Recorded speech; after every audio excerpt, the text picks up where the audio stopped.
매일경제TV를 보시면 실시간으로 시장 대응하실 수 있습니다. 실시간 수급 상황 보고 오셨고요. 이어서는 여러분들이 가장 많이 검색하고 있는 종목과 조회수가 가장 높은 리포트를 토대로 전략을 세워보겠습니다.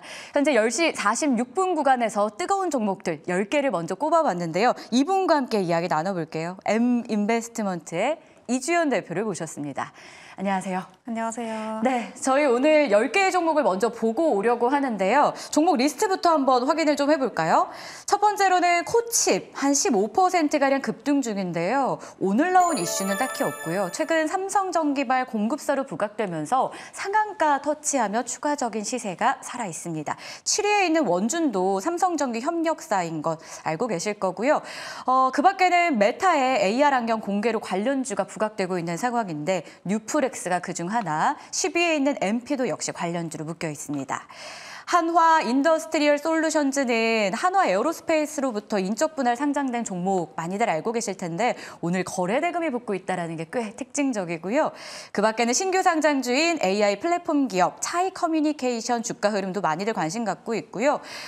KB금융도 눈에 띄죠. 밸류업 포함이 안 되면서 말이 많았는데 다행히 주가는 하루 조정받은 이후에 이틀 연속 상승하고 있다 보니까 투자자들이 주가 향방 새로운 뉴스가 또 나오는지 많이들 궁금해하시는 것 같아요. 바이오다인, 로슈와의 장기 독점 계약 부각되면서 이번 주 10% 넘게 상승한 날만 3거래일이 넘고 있습니다. 자, 이 중에서 저희 오늘 종목을 꼽아서 분석까지 해봐야 될 것 같은데요. 아무래도 뜨거운 건 XR, AR 이쪽이겠죠. 네. 뉴프렉스 한번 봐주세요. 어떤 모멘텀이 있습니까? 네, 일단은 앞서서도 말씀해 주셨다시피 사실 지금은 시장이 좀 새로운 테마를 계속해서 찾아가고 있는 것 같은데 그거에 좀 부합하는 테마가 나왔다고 좀 판단을 할 수가 있을 것 같습니다. 일단은 이번에 그 메타가 좀 공개한 이제 XR 기기죠. 기기들이 지금 시장에서 굉장히 좀 많이 관심을 받고 있는 상황이고요. 뉴프렉스 같은 경우에는 메타의 이제 전장용 플렉시블 PCB를 이제 공급을 하고 있는 상황이고 단독 벤더사로 지금 위치해 있기 때문에 그런 관련한 모멘텀이 좀 주목을 받았다고 보시면 좋을 것 같습니다. 그리고 이번에 메타가 공개한 퀘스트 3S, 이제 퀘스트 3의 보급형인데 퀘스트 3S가 지금 공개가 되면서 거기에 대한 공급사로도 부각을 받고 있다고 보시면 좋을 것 같습니다. 일단 뉴프렉스 같은 경우에는 지금 이제 바닥권을 계속 기다가 이번 모멘텀으로 인해서 좀 수급이 들어왔고 추세 전환에 좀 시도를 하고 있는 그런 상황이라고 보시면 좋을 것 같고요. 현재도 한 12%대 상승 유지를 하면서 이전에 만들어놨던 과거의 어떤 장기 이평선들을 좀 돌파하는 그런 흐름들을 보여주고 있습니다. 일단은 지금의 어떤 메타에 대한 관심이라던가 그리고 테마로서의 어떤 신선함 이런 것들로 생각을 해봤을 때 추가적인 상방 여력은 좀 있다라고 판단을 하고 있기는 합니다만 지금 추격 매수는 별로 이렇게 추천드리지는 않고요. 일단은 좀 눌림 시에 접근하시는 그런 전략이 지금은 좀 좋지 않을까라고 생각을 하고 있습니다. 눌렸을 때 접근하는 게 좋겠다. 오늘 좀 많이 떠있기 때문인 것 같은데요. 이 종목 말고도 MP도 관련주잖아요. 네. 이건 어떻게 보세요? 네, MP도 좀 비슷하게 보고 있는데 사실 차라리 뉴프렉스를 더 이제 나아요? 긍정적으로 보고 있는 이유 중에 하나가 일단 오늘 리포트도 나왔더라고요. 네. 근데 일단은 실적에 대한 추정치는 좀 하향 조정하는 그런 모습들이 있었는데 아무래도 이 메타의 어떤 XR이나 뭐 MR 기기 뭐 이런 것들이 기대감을 받고 있기는 합니다만 여전히 판매에 대한 좀 기대감은 그렇게 높지는 않은 편입니다. 일단 애플도 당연히 기기를 좀 내놓기는 했습니다. 비전 프로를. 근데 비전 프로도 판매가 좀 부진한 그런 상황이고 메타의 어떤 기기 자체도 아직까지는 판매량이 그냥 예상치에 부합하면은 그래도 뭐 다행이다 정도로만 지금 시장에서 인식을 하고 있는 상황이기 때문에 일단은 그 판매량에 대한 그 목표치는 그렇게 높지 않다라는 거는 좀 인식을 해 두셔야 될 것 같고요. 그래서 이런 이유들로 인해서 원래 삼성전자가 그 XR 플랫폼을 올해 안에 공개하겠다 이런 얘기를 했었는데 애플의 그 비전 프로의 어떤 판매 부진이라던가 그리고 현재 XR 기기들의 어떤 좀 판매 부진 이런 것들로 인해서 내년으로 좀 연기를 했습니다. 그래서 확정이 됐다고 하더라고요. 그래서 이런 것들로는 봤을 때 아마 조금 어떤 테마성으로는 아직까지 좀 지켜봐야 되지 않을까라고 좀 생각을 하고 있습니다. 참고해 보도록 하겠습니다. 그리고 빠르게 한 종목 더 보고 싶은데요. 대장주 오랜만에 좀 볼까요? 이슈 붙은 종목들은 당연히 좋지만 삼성전자 주가 흐름 이제 본격적으로 회복하는 건지 많이들 궁금하세요. 일단 지금은 강보합권 정도인데 눈에 띄는 게 또 수급이잖아요.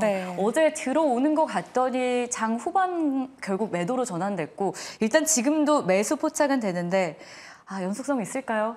네, 일단은 그래도 저는 사실 긍정적으로 보고 있습니다. 삼성전자가 지금 조금 어제 많이 아쉬웠던 거는 그래도 뭐 4%까지 올라줬고 뭐 SK하이닉스도 9% 넘게 급등으로 마감을 했는데 SK하이닉스는 외국인들 수급이 들어왔음에도 불구하고 삼성전자는 매도 우위였습니다. 그래서 이제 SK하이닉스와 삼성전자의 수급이 좀 엇갈리면서 역시나 지금은 HBM에 대한 어떤 그런 전망 자체가 주가를 좀 가르는 그런 상황이구나라는 것들을 좀 판단하고 있었는데 그래도 긍정적인 건 오늘 좀 외국인들이 삼성전자 매수 우위로 지금 들어오고 있는 상황입니다. 그래서 일단 외국인들 수급이 동반이 되고 있다라는 점에 좀 의미를 부여할 수가 있을 것 같고요.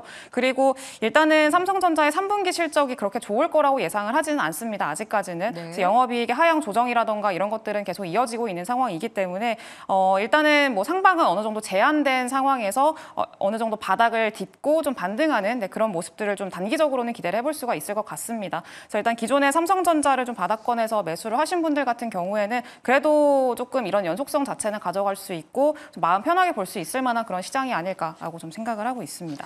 실적에 대해서 강하게 기대감이 나오지는 않는 상황이지만 그동안 너무 많이 밀렸고 조정을 받았습니다. 외국인 수급도 꿈틀꿈틀 되는 상황에서 우호적인 전망을 이주연 대표 통해 들어볼 수 있었습니다. 보유자분들의 마음이 좀 편안해지셨을 것 같아요. 여러분 편하라고 드린 조언은 아니고요. 실제로 그런 전망이다. 객관적인 판단 전해드리겠습니다. 자, 이번에는 조회수 가장 많이 나오고 있는 리포트를 토대로 증권사의 시각과 개인 투자자들의 관심 영역까지 살펴보겠습니다. 가장 많이 검색된 것은 보시다시피 화장품주 가운데 코스맥스입니다. 중국 부양에 대한 기대감에 화장품주, 패션, 의료 쪽 오늘 상승 다시 한번 나와주는데요. 3분기까지 실적은 좀 부진할 것으로 보지만 그래도 중장기적으로 수요 회복을 기대한다라는 내용 담겨 있었고요. 자율주행 관련해서 SOS랩도 두 번째로 검색이 많이 됩니다. 뉴프렉스 저희 앞서서 이야기 나왔는데 모멘텀도 붙었고요. 리포트도 나왔는데 목표가는 일단 하향이 됐는데 그래도 XR 관련주 가운데서는 이 종목이 가장 매력적이다라는 게 증권가의 시각이었습니다. 한화 에어로스페이스 오늘 인적 분할로 거래 재개되다 보니까 관심 높고요. 목표가도 38만 원으로 상향. 콜마 B&H도 화장품주 중에 하나인데 밸류업에 포함이 됐어요. 하지만 실적을 먼저 봐야 된다. 밸류업 기대에 너무 치중해서 투자하지는 맙시다라는 조언 기억해봐야 될 것 같아요. 이 중에서 화장품주가 두 개나 있다 보니까 한번 봐야 될 것 같아요. 코스맥스부터 한번 가볼까요?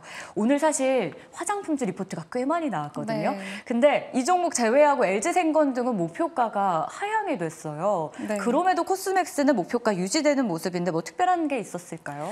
네, 일단은 코스맥스는 사실 그동안에 중국 내수 부진으로 인해서 가장 좀 많이 타격을 받았었던 기업 중에 하나라고 보시면 좋을 것 같은데 오늘도 이제 중국에서 예고를 했던 대로 지준율을 50bp 인하하는 이제 내용이 좀 소식이 보도가 됐었죠. 그러면서 일단 중국이 좀 이전과는 다르게 그래도 공격적으로 내수 경기 부양을 하려는 그런 정책들을 내고 있다라는 게 어떤 시장의 어떤 시각이고요. 네, 그런 것들로 봤을 때 지금 아직까지는 내수까지 완전히 연결이 되기에는 조금 시간이 필요하기는 합니다.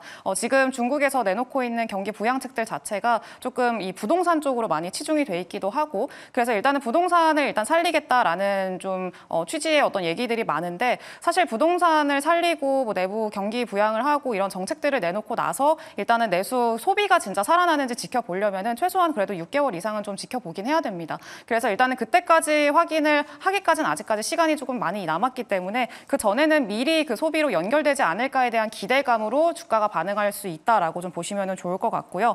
그 관점에서 지금 그동안에 중국 내수 부진으로 해서 많이 타격을 받았던 뭐 LG 생활건강이라던가 코스맥스라던가 이런 종목들 같은 경우에는 그래도 주가상으로는 조금씩 기대감으로 반영이 되고 있다라고 보시면 될 것 같습니다. 일단 코스맥스 이번 그 리포트 나온 거를 좀 보게 되면은 일단 이번에 대한 어떤 전망 자체는 그래도 나름 긍정적이다라고 보시면 될 것 같습니다. 네, 사실 이게 실적에 대한 기대감이 그렇게 크진 않습니다. 네. 코스맥스 자체가. 그래서 일단 보면은 뭐 미국 같은 경우에는 전년도에 사실 매출이 좀 좋았었기 때문에 그런 기저 효과로 인해서 2분기에도 매출이 전년 대비해서는 상승률이 그렇게 크지도 않았었고 3분기도 마찬가지라고 좀 보시면 될 것 같습니다. 그래서 일단은 기대치가 일단은 별로 그렇게 높지는 않은 상태에서 그런 유지가 되고 있다라고 보시면 좋을 것 같고요. 다만 그래도 긍정적인 거는 중국 매출 부진 부진이 그래도 좀 축소가 되고 있다라는 점에서는 좀 의미를 부여할 수 있다고 보시면 좋을 것 같습니다. 그래서 일단 중국 내부적으로 매출 부진이 좀 축소가 되고 있고 손실이 축소가 되고 있는 상황이고 국내 매출은 또 워낙에 잘 나옵니다. 코스맥스가. 그래서 국내 매출 워낙 잘 나오고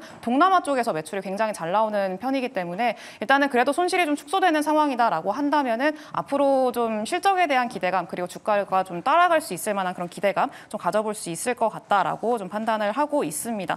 다만 그래도 리스크상으로 좀 체크를 해봐야 되는 거는 대손상각비인데 이게 예전부터 계속해서 좀 얘기가 나오고 있었던 겁니다. 근데 대손상각비가 계속 증가하는 모습들이 좀 나타나고 있고요. 이게 2분기 실적 발표 이후에도 컨퍼런스 콜에서도 언제 이게 마무리가 될지 잘 모르겠다라는 좀 입장이었어서 이거는 좀 계속해서 리스크 요인으로 조금 있다라는 것들은 투자하시는 분들은 조금 체크를 하셔야 되지 않을까라고 좀 생각을 하고 있습니다. 다만 그래도 이제 본격적으로 좀 반등이 나온 만큼 네, 상단에 대한 어떤 네, 좀 그 룸은 어느 정도 좀 약간 열려 있다. 좀 이렇게 판단을 하고 있습니다. 이주연 대표님이라면 오늘 이 자리에서 들어가시겠어요? 저 오늘은 안 들어가고요. 네. 오늘은 조금 기다렸다가 네, 다른 날을 좀 노려보지 않을까 좀 생각을 하고 있습니다. 네, 리포트를 통해서 코스맥스 저희가 어떤 관점에서 봐야 되는지를 좀 자세하게 들여다봤습니다.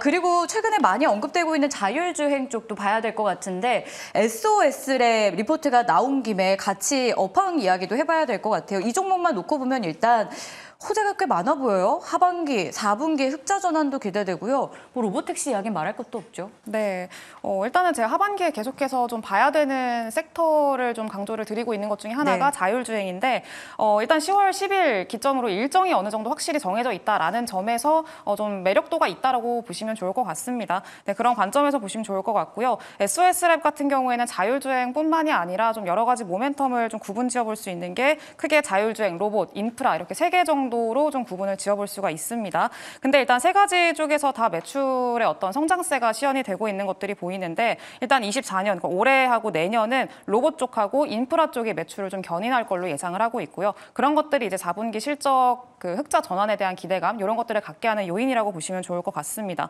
그리고 이제 고객사를 보통 확보하고 나서 양산하기까지 보통 2년에서 3년 정도 소요가 된다고 하는데 일단 23년도, 24년도에 어떤 샘플 테스트를 거치고 나서 자율주행이나 로봇 분야 이런 고객들의 양산화 시점이 내년이랑 26년 이렇게도 몰려있기 때문에 이제 4분기 흑자 전환 이후에는 계속해서 어떤 성장세를 좀 이어갈 수 있을 거라는 기대감이 현재 좀 존재한다 이렇게 보시면 될 것 같습니다. 내년부터는 또 3단계 이상 자율주행이 좀 본격화되기 때문에 그런 것들에 대한 양산 매출도 본격화될 걸로 좀 기대가 되고 있고요.